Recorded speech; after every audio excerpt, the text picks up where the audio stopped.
إن في خلق السماوات والأرض واختلاف الليل والنهار لآيات لأولي الألباب.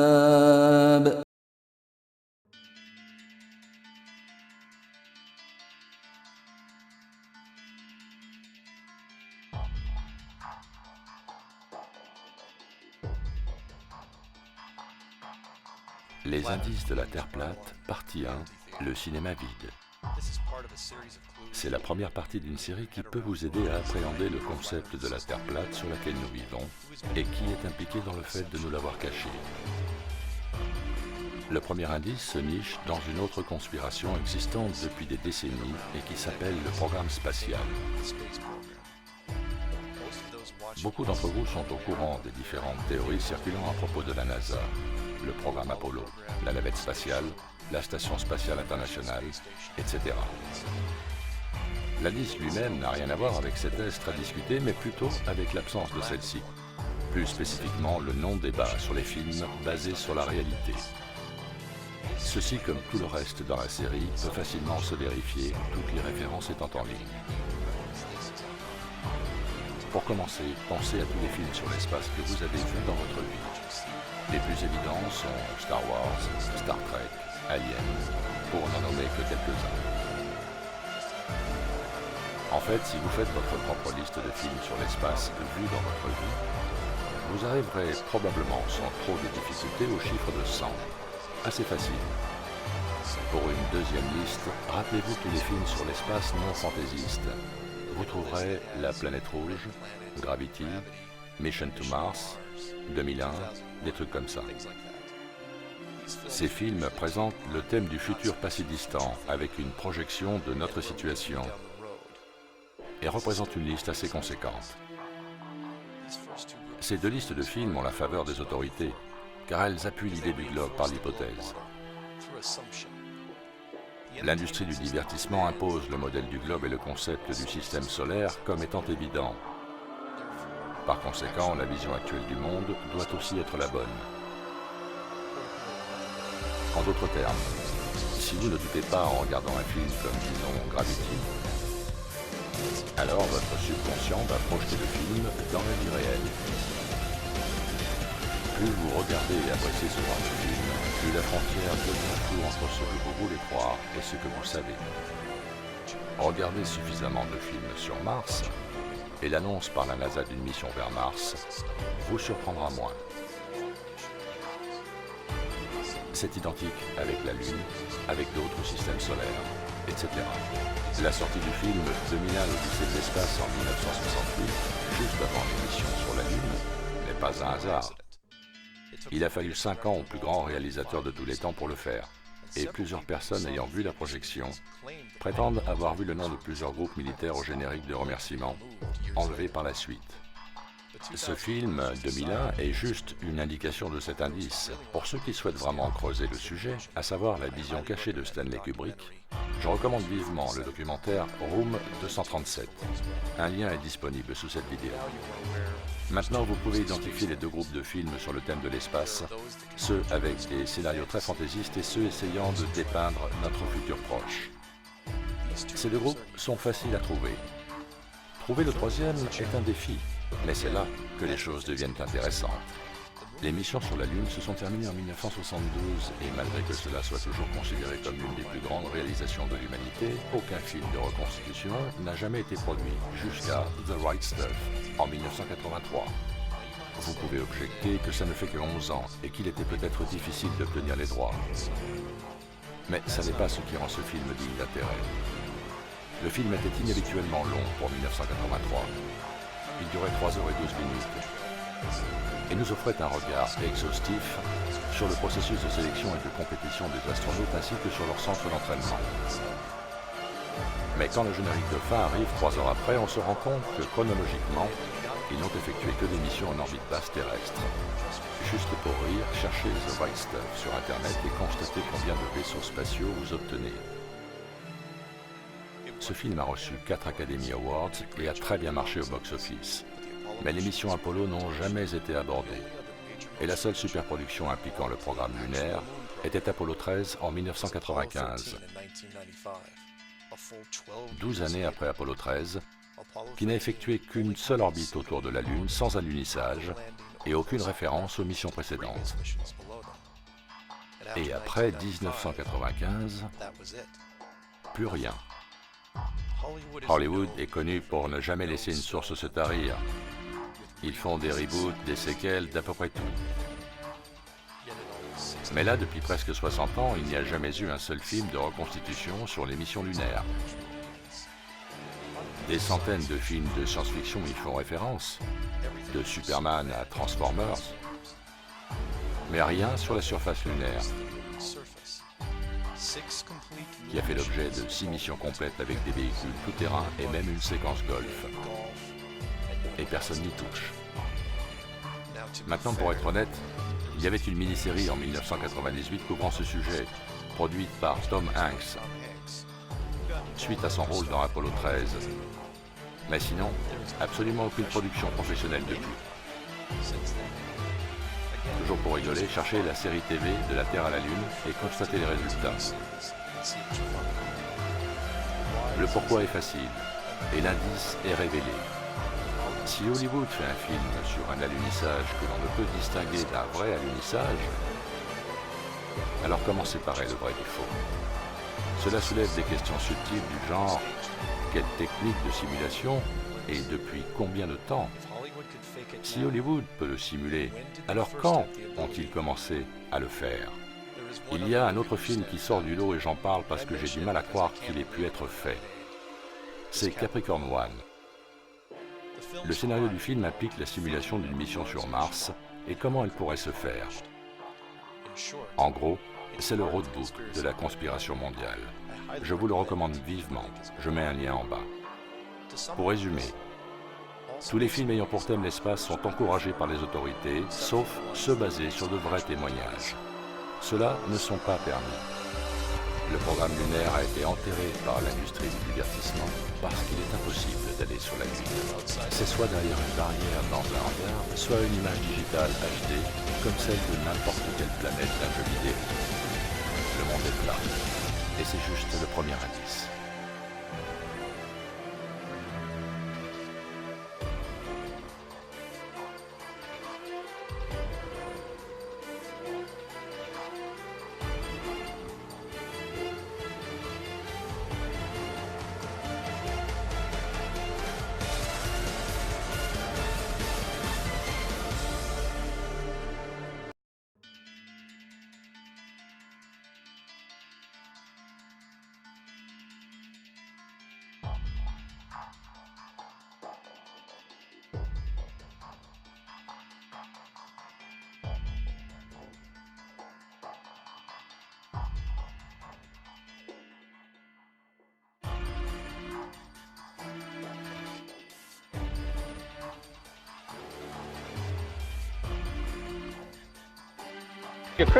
I made that whole thing up.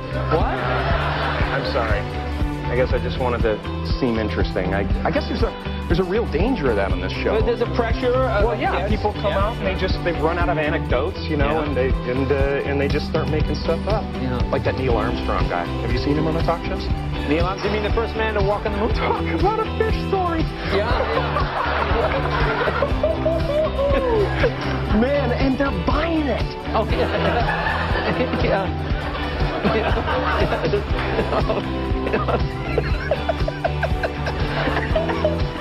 Now you seem to be in pretty good shape physically. You work out all the time. Oh, I'm totally working out. Right? Yeah, really, yeah. Talk about a fish story. Yeah. Man, and they're buying it. Oh, yeah.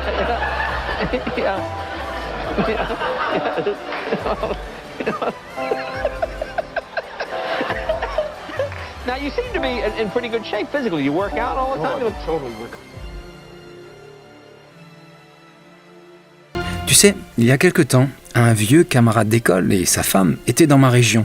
Alors ma femme et moi, nous les avons invités à dîner. C'était plutôt agréable et amusant de les revoir et de se mettre au courant de ce qui se passe dans nos vies.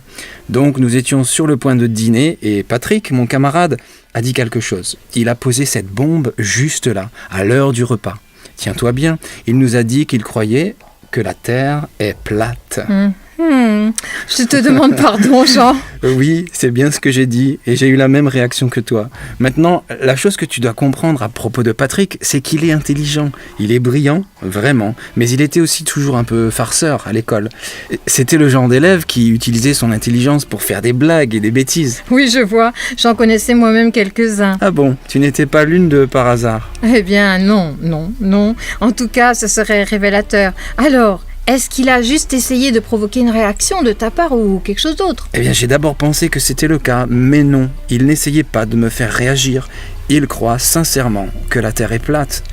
Et puis, il a commencé à nous partager pourquoi. Et ça c'est vraiment intéressant. Ah oui? Tu voudrais un peu le partager avec nous? Oui, bien sûr, et c'est ce dont je veux parler aujourd'hui. Et je sais que ça, c'est, pour la plupart d'entre nous, soyons honnêtes, un sujet ridicule. Une Terre plate, vraiment. Je vois très bien. Dès que j'entends le mot terre plate, j'imagine immédiatement quelqu'un qui marche près du bord, jette un coup d'œil en arrière et oups, tomber pour toujours dans l'espace. Je pense que la plupart d'entre nous avons cette représentation mentale d'une Terre plate. Et c'est bien pour ça que nous trouvons l'idée si ridicule. Mais c'est aussi une idée incorrecte. Juste parce que la surface de la Terre est nivelée, et ce que je crois maintenant, je veux dire, il y a des montagnes bien sûr, mais juste parce que la surface est nivelée ou plane, ça ne veut pas dire que tu peux réellement marcher jusqu'au bord et tomber. Ça n'est pas possible en fait. Tu me rassures là, tant mieux. Il nous faut un peu de science à l'appui, mais le genre de science qu'on ne nous a jamais enseigné à l'école. La théorie d'un globe terrestre a simplement été transmise comme de droit acquis, avec le temps, malgré des preuves contraires. Elle n'a jamais été prouvée en fait, mais elle est maintenant acceptée comme un fait. Ok. Peux-tu nous donner un exemple? Parce que vraiment, je dois te dire, Jean, que de tous les sujets que nous avons partagés jusqu'à ce jour, c'est le plus waouh. Très bien. À l'école, on nous a tous enseigné que la circonférence de la Terre est de combien? Attends, que je me rappelle un peu, ça doit être un peu plus de 40 000 km, je crois. C'est bien ça. Donc, si la Terre est ronde, comme on nous l'a dit, et si elle fait 40 000 km à l'équateur, il nous suffit d'une simple équation mathématique pour connaître jusqu'où ta ligne de vision peut aller, jusqu'au point où l'on peut observer le début de la courbure terrestre. Et donc, la distance à laquelle tu peux voir la Terre commencer à descendre, n'est-ce pas? Bien sûr, c'est censé. Je n'ai jamais, en fait, été assez haut pour voir la courbure de la Terre, Jean, mais oui. Si nous savons de combien est la courbure, c'est assez simple de trouver jusqu'où on peut voir avant que la Terre ne disparaisse hors du champ de vision. Oui, tout à fait. Mais Marie, tu as été assez haut pour la voir. Ah, non, c'est pas mon cas, Jean. Je n'ai jamais vu la courbure, moi. Oui, c'est vrai, tu ne l'as jamais vue. Et parce que tu ne l'as pas vue, tu as juste supposé que tu n'étais pas assez haut. Mais tu as déjà pris l'avion, n'est-ce pas? Oui, bien sûr. Et lorsque tu es en vol, par temps clair, tu as vu depuis assez haut pour voir la courbure, si on pouvait la voir. La seule raison pour laquelle tu ne l'as pas vue, c'est parce qu'elle n'est pas là, puisque la surface sur laquelle nous vivons est plane. Je suis un peu perdue là, Jean. Qu'est-ce que tu veux dire? Eh bien, si la Terre fait 40 000 km autour de l'équateur, comme on nous l'a toujours dit, tu peux en mesurer la courbure. Oui. En utilisant la trigonométrie sphérique, on obtient, écoute bien, 20 cm de courbure pour 1,6 km au carré. Wow. Donc par exemple, pour 3,2 km de distance, tu aurais 80 cm de dénivelé en raison de la courbure. Je te donne un autre exemple. Pour 4,8 km de distance, tu verrais 1,82 m de baisse. Rends-toi bien compte, c'est 1,82 m de dénivelé en seulement 4,8 km, un peu moins de 5 km. Et ça ne fait qu'augmenter, plus on s'éloigne. Sérieusement, c'est beaucoup de dénivelé, ça. On devrait être en mesure de voir ça d'une haute montagne et certainement d'un avion. Tout à fait. C'est tout simplement mathématique. Est-ce que tu vois le problème? Oui, je le vois bien, absolument. Alors, prenons un exemple bien concret. Prenons les pilotes de ligne. Si la Terre était courbe, les pilotes devraient en tenir compte quand ils volent sur de longues distances. Si la Terre est courbe, alors quand tu voles sur, disons, 1000 km de distance, tu devrais voir un dénivelé de 78,3 km en raison de la courbure. Les pilotes devraient garder constamment le nez de l'avion incliné vers le bas, d'un angle léger mais stable, pour éviter de s'envoler vers l'espace. Et pourtant, ils ne le font pas. Tu as raison, ils ne le font pas. Il y aurait beaucoup à dire ici, mais la plupart des gens en rigolent avant même de regarder les preuves et les faits. Ils ne donnent même pas une chance au sujet avant de le rejeter. Et pour être honnête, il existe tellement d'informations contradictoires qu'il peut être difficile de savoir que croire. Dans un futur épisode, j'aimerais aborder plus en détail la science d'une Terre plate. Si vous croyez au modèle héliocentrique, autrement dit la Terre toupie, alors vous croyez ceci. À l'équateur, la Terre tourne sur elle-même à la vitesse de 1600 km/h. Mach 1 égale 1200 km/h, ce qui est la vitesse du son. Et l'eau réagit comme ça. Et pas comme ça.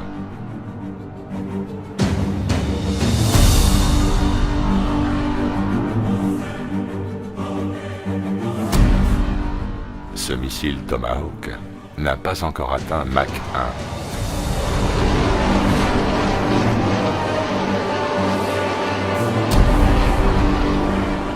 Cet avion en réaction non plus.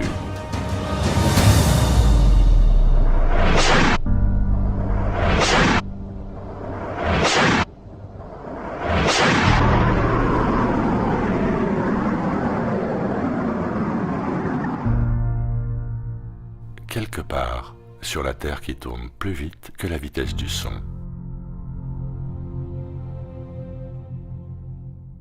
Alors qu'elle tourne sur elle-même à la vitesse de 1600 km/h, la Terre toupie orbite autour du Soleil à la vitesse de 106 000 km/h, et ceci de manière elliptique. Mettons ça en perspective. Le Concorde volait à Mach 2, ce qui équivaut à 2500 km/h.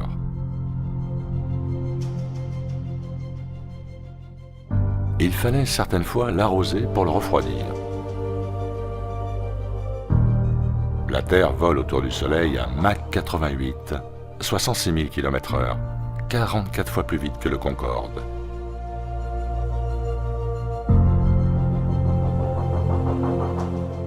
Pendant ce temps-là, retour à la réalité.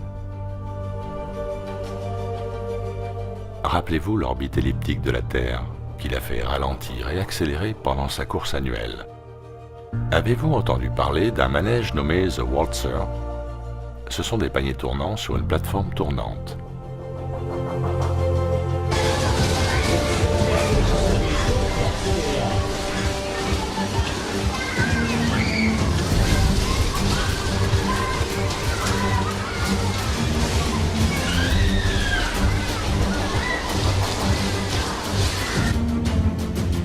Imaginez la Terre à la place du panier, tournant à Mach 1.3. Sur son orbite, qui est la plateforme, filant à Mach 88.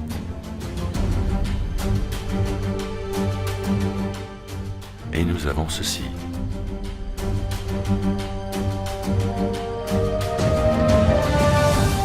Mais pour être tout à fait juste, il faudrait que la plateforme tournante du Waltzer puisse aussi voler dans une direction de plus, à la vitesse de Mach 640. Parce que notre système solaire entier orbite autour de la galaxie à 772 500 km/h. Bon, résumons. Une rotation genre toupie à 1600 km/h. Lancée sur orbite à Mach 88, traversant l'espace 640 fois plus vite que la vitesse du son. 3 mouvements simultanés à des vitesses inimaginables.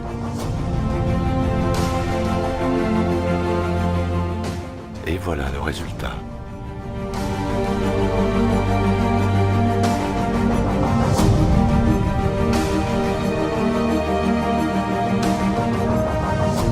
Ah, est-ce que j'ai dit que la galaxie entière, elle aussi, se déplace dans une 4e direction à la vitesse de 3 500 000 km/h.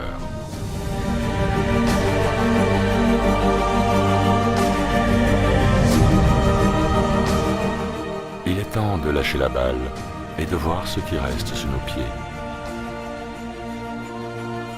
Nous habitons sur une incroyable, stupéfiante, magnifique,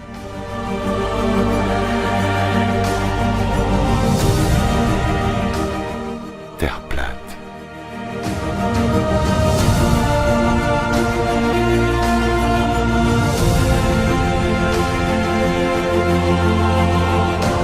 La Terre est plate. Libérez vos cerveaux, cherchez vous-même.